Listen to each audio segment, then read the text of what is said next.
Hey everybody, this is the Sliders Review, and welcome to a special edition of Asian and Pacific Islander Heritage Month.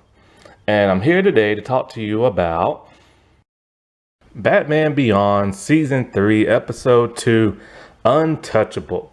So this episode introduces us to a lot of new characters. I love when they create their own villains for her, even if they take villains from the classic comics of Batman and they reinvent them. But this is a brand new villain that I know of called the Repeller. However, he's never ever mentioned that in the entirety of the episode. It's only on Wikipedia, Wiki fandom that they actually call him the Repeller, and he's a villain with a helmet on, so you don't know his secret identity. And I love Batman Beyond. Batman Beyond is such a great cartoon. I'm surprised they never came out with more animated movies. They've tried live action many times, but it kept getting canceled. It's just bring back Batman Beyond, man. Like, I think they're supposed to be making an animated movie or something like that, I heard, but I forgot. It's been a while since they talked about that. But I really love it when they introduce us to new characters. And of course, season 3 is the last season. It's also the season that was entirely in digital. They stopped doing the hand-drawn animation in the old school cells and stuff like that.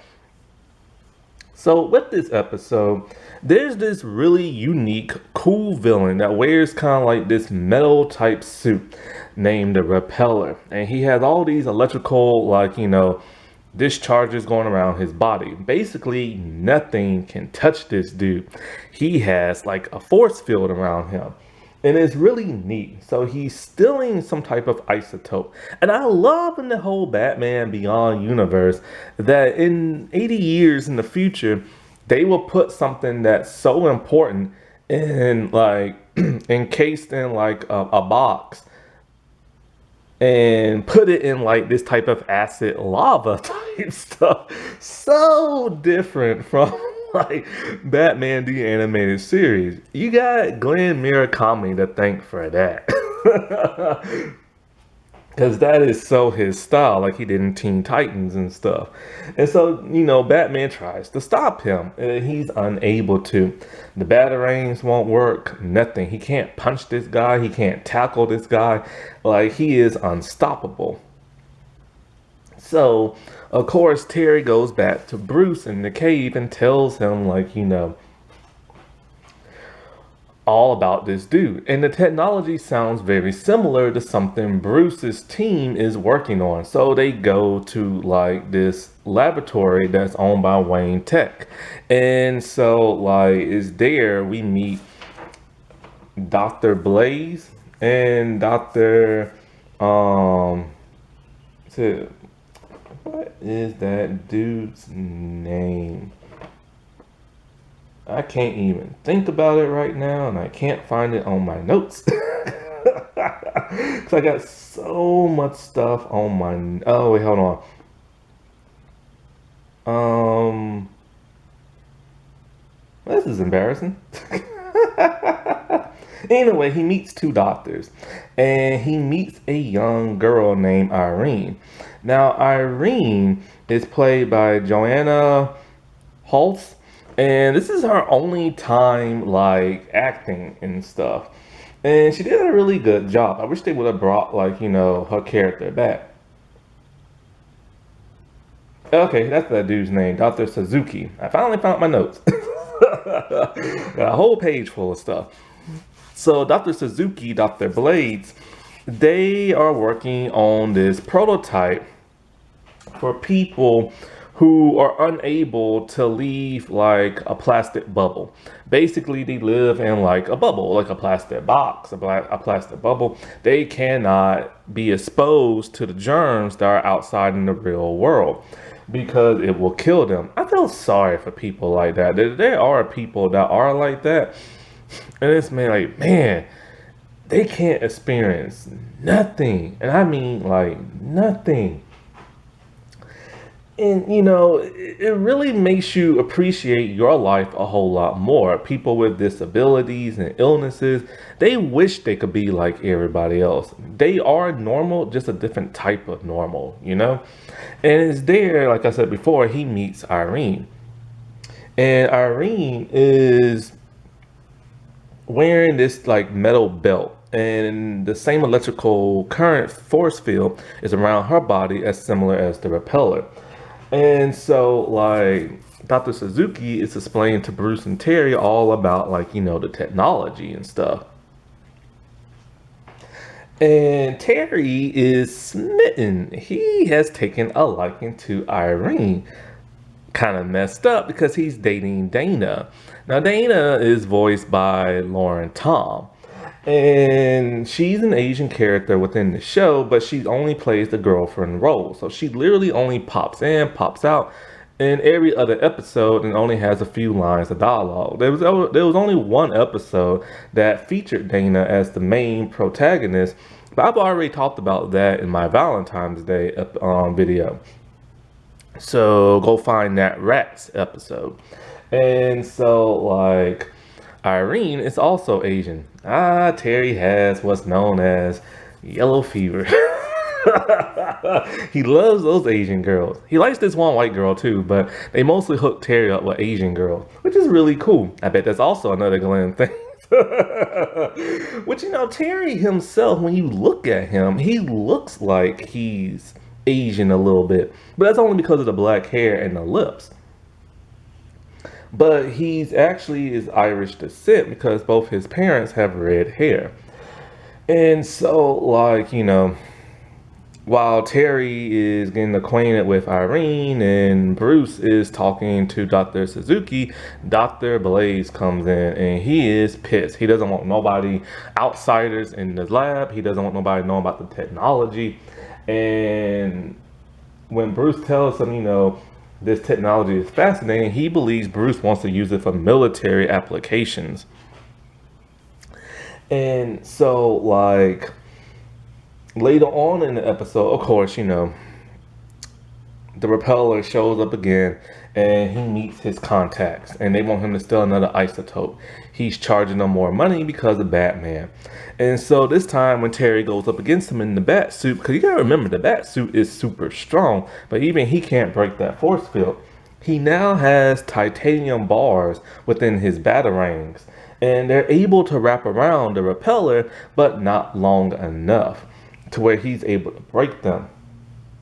Anyways, so at some point in time, Terry is talking to Dana, his girlfriend, and he's telling her all about Irene.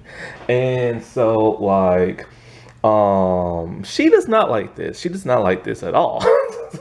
That Terry is constantly talking about some girl that he finds infatuating and stuff. Anyways, Irene actually calls him and tells him she's out in the city. She escaped the lab because she wanted to explore the real world and stuff like that because she never has a chance to ever do so, but she's lost. So, of course, he has to leave Dana, which pisses her off, and he goes and he hangs around Irene. Well, Terry is crushing on her even more as they're hanging out. Only problem is the little belt, their force field belt, is running out of power, and they have to hurry and get her back to the lab inside her bubble. When they do that, she gets caught by Dr. Blaze, and she's on punishment and everything, where she's not allowed to use the belt no more. And so at some point in time, Irene, she wants to escape again and hang out with Terry.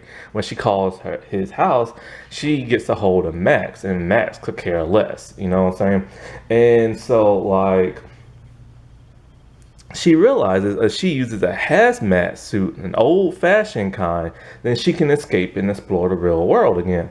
So she's in the hazmat suit, and as she's about to leave, in comes the repeller with his helmet off. But which doctor is he? They don't show it. And so she's at the I think she's able to contact Terry again, or Bruce, or somebody like that. And Terry now knows that, the repeller is in the lab, so he heads back there. And so when he heads back there, the repeller turns out to be Dr. Suzuki. Why? Because of course Dr. Blaze shows up and he's pissed at Dr. Suzuki. Suzuki's all like, this thing can be used for like, somebody's personal gain. And that's what he's been using it for, villainy and stuff. So he punches a hole in the hazmat suit of Irene, I believe. I can't really remember what he attacks her, I know. But Terry shows up to try to kick his butt and stuff. Now Suzuki is voiced by, I'm not sure how to say his name, Jadi Watanabe. And so, like, Terry is trying his extreme best, man. I mean, his extreme best, but he just can't whoop on this dude until Terry goes in some weird building that has giant propellers in it. And there's a woman in there with soundproof mufflers on her head. So Terry takes those, makes the lady leave, and he just cranks up the propellers. Well, the propellers are the only thing that is able to disrupt the repeller suit. And it's to the point where Dr. Suzuki can't even, like, stand on his 2 feet. It disrupts the entirety of the force field. And his ears are in extreme pain. And so he's literally flying backwards into the propellers. Now, you gotta remember, Terry's version of Batman could care less if he maims you. He could care less if he disfigures you. He's made a man go deaf. He gave a man radiation poisoning to where he's nothing but a glowing skeleton. He killed the man who killed his father by not rescuing him. He even killed that version of the Fantastic Four in that one episode. Because you don't see their bodies afterwards. Terry went full on killer on them. And so, but he saves Dr. Suzuki though. And so, like, Terry is now feeling bad because he doesn't want to lead Irene on because he's dating Dana. So he tries to tell her, he's not interested. Only for her to tell him she's not interested in him because she has a boyfriend that's very similar to her that lives in one of those bubbles. And she told Terry, plain and simple, she always wanted to tell him about her boyfriend, but she could never find the right time. Same as him when it came to Dana. And it was a cute little, like, flirtatious they had. Like, he looked past her disability and stuff, but that was still messed up. He was willing to flirt with another girl, even though he has a girlfriend. But of course, he came to his senses towards the end. So that was a great little thing. And I really liked the 3rd season. It's a shame this show got canceled. Happy Asian and Pacific Islander month, everybody. Alrighty, well, I'll talk to y'all later. Bye.